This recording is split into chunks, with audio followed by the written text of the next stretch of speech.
Assalamu alaikum students, how are you all? Hope you all are doing well. This is Ms. Riva Naeem. Today we have the topic of nouns and kinds of noun. In this topic we will have to find out first the definition of noun. Here we have.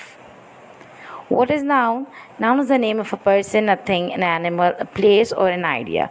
किसी भी चीज़, जगह, जानवर का नाम, किसी idea, ख्याल का नाम, ये सब क्या होता है? नाउन होता है. For example you can see the names of the persons, place, things. ठीक है, ये आपका क्या हो जाएगा? नाउन हो जाएगा. After noun we are going to know that there are these types of nouns. There are 5 types of nouns. One is the common noun, proper noun, collective noun, abstract noun, material or concrete noun. This is the one name for both these. आप चाहे concrete noun बोलिए या material noun बोलिए, both are the same. Alright, in your first chapter today we have to read about collective noun, abstract noun and concrete noun. Alright, so I'm going to start with concrete or material noun. You can see on your screen now concrete noun. Concrete nouns are physical things that you can touch.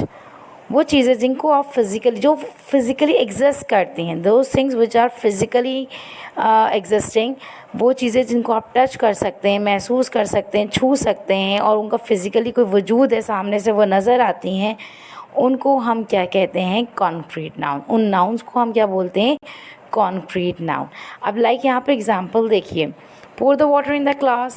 तो glass है, पानी, glass भी नज़र आ रहा है आपको, पानी भी नज़र आ रहा है. How many flowers are there in the vase? आपको फ्लावर्स भी नज़र आ रहे हैं और वाज भी नज़र आ रहा है.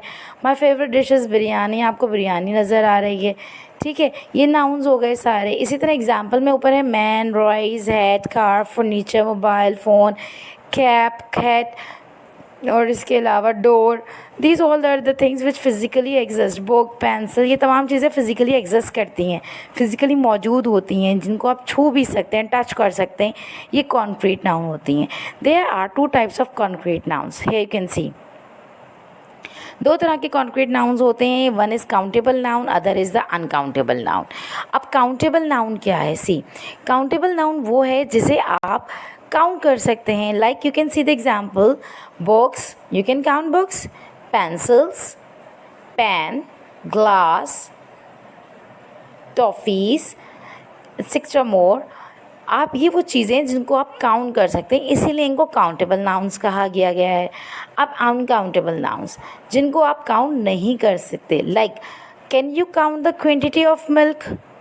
Like if you pour a glass of milk, if you pour a milk in a glass, तो आप उसकी मतलब क्वांटिटी बता सकते हैं. इसी तरह शुगर, क्या आप उसके पार्टिकल्स को काउंट कर सकते हैं?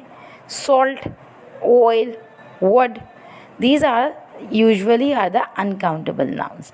जिनको हम काउंट नहीं कर सकते वो अनकाउंटेबल नाउन. तो here these are the differences for the countable nouns and the uncountable nouns.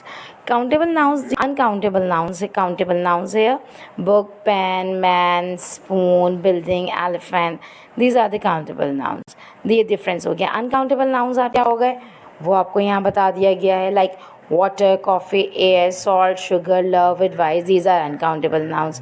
अच्छा, now you can use a or n before the countable nouns if they are singular. अगर वो quantity में एक है तो आप a या n यूज़ करेंगे और उसमें प्लूरल्स भी यूज़ हो सकते हैं. ठीक है, जबकि आपके पास अनकाउंटेबल नाउन्स के अंदर ना हम a और n यूज़ करते हैं सिंगुलर्स के साथ, और इसमें मेजरमेंट्स यूज़ हो सकती हैं. Like a glass of, a cup of, a table spoon या 2 टेबल स्पून, 3 पाउंड्स, 2 किलोग्राम. ठीक है, इसकी मेजरमेंट्स इस्तेमाल होती हैं यहाँ पे, क्वांटिटी नहीं, यहाँ मेजरमेंट्स इस्तेमाल होती हैं. अब यहाँ पर काउंटेबल नाउन्स हमेशा हम पूछते हैं हाउ मेनी, कितने हैं, जबकि अनकाउंटेबल नाउन्स को पूछा जाता है हाउ मच, कितना. ठीक है. अच्छा, second next difference is a few. अब जब काउंटेबल नाउन्स होंगे आपके पास तो आप लिखेंगे अ फ्यू, चंद, कुछ के लिए. और जब आपके पास अनकाउंटेबल नाउन्स है, अ लिटिल, थोड़ा. ऑलराइट, थोड़ा लिखेंगे आप. इसी तरीके से यहाँ पे मैनी और अ लॉट ऑफ यूज़ होगा बहुत सारे के लिए, जबकि many computers are in the room, a lot of computers in the room countable nouns के लिए. अनकाउंटेबल नाउन्स के लिए आप लिखेंगे much water in the glass या a lot of water in the glass. ठीक है, इस तरह से ये डिफरेंस होगा. इसके बाद सम दोनों के अंदर हम यूज़ करते हैं. यहाँ पर थोड़ा सा कंपैरिजन्स के अंदर अगर आपके पास काउंटेबल नाउन्स हैं तो दोनों में आप मोर और मोर यूज़ करेंगे ज़्यादा के लिए। लेकिन अगर कम है तो आप कहेंगे आई हैव फ्यूअर पेजेस। और अगर आपके पास अनकाउंटेबल नाउन्स हैं तो आप कहेंगे I have less coffee in my cup. ठीक है, this is the difference between these two. और नीचे मैंने यहाँ राइट लिखा हुआ भी है, you can see this, it will help you to understand between the countable nouns and uncountable nouns कि आपको क्या चीज़ यूज़ करनी है किस में। ऑलराइट, द नेक्स्ट इज, अच्छा here you can examples, you can see the examples. अब अगर आपके पास ग्लास है तो ये काउंटेबल नाउन हो गए, क्वांटिटी अगर आपके अंदर मौजूद है तो वो अनकाउंटेबल नाउन होगा। ऑलराइट, यहाँ पर आप इसको देख सकते हैं। After it abstract noun. Abstract noun क्या होता है? What is abstract noun? Abstract noun basically is the opposite of concrete noun. ये कॉन्क्रीट नाउन का ऑपोजिट होता है। अब जिन चीज़ों को आप टच कर सकते हैं वो तो कॉन्क्रीट नाउन थे, but those things which you can't touch only you can feel, जिनको आप सिर्फ महसूस कर सकते हैं, टच नहीं कर सकते, वो एब्स्ट्रैक्ट नाउन्स होते हैं। Like you can see the example happiness. Can you touch the happiness of someone? क्या किसी की खुशी को छू सकते हो? नहीं ना। हैप्पी मैन को तो टच किया जा सकता है but you can't touch the happiness, तो this is the abstract noun. इसमें करेज, करेजियस बॉय को तो आप टच कर सकते हो but can you touch his courage? क्या उसके हौसले को टच कर सकते हो? नहीं ना। तो this is only the feeling which you can only feel, जिसको आप सिर्फ महसूस कर सकते हैं।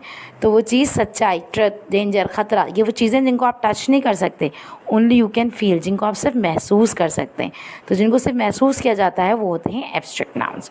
Alright, after abstract noun we have the collective noun. What is collective noun? Collective noun क्या है?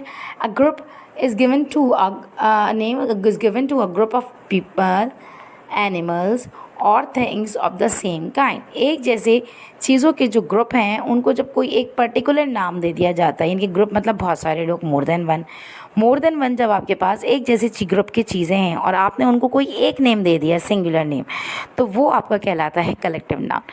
लाइक मैं अगर आपको एग्जाम्पल बताऊँ, कीज़ है, अगर एक चाबी होगी तो की होती है, लेकिन अगर मोर देन वन कीज़ हैं तो आप उसको बंच ऑफ कीज़ कहेंगे। इसी तरह अगर आसमान में आपके पास सितारे हैं, एक है तो स्टार, और मोर देन वन है तो आप गैलेक्सी ऑफ स्टार्स कहेंगे। इसी तरह अगर जहाज़ हैं, अगर एक है तो आप शिप बोलेंगे, मोर देन वन है तो आप कहेंगे फ्लीट ऑफ शिप्स। इसी तरीके से अगर ट्री हैं, दरख्त हैं, अगर एक दरख्त लगा है तो आप कहेंगे ट्री, और अगर मोर देन वन है तो आप कहेंगे क्लम्प ऑफ ट्री।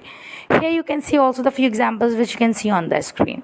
आपको समझ में आएगा जब आप बहुत सारे एक जैसी फैमिली के लिए कोई एक लफ्ज़ यूज़ करते हैं तो आप उसको क्या कहते हैं? Collective noun.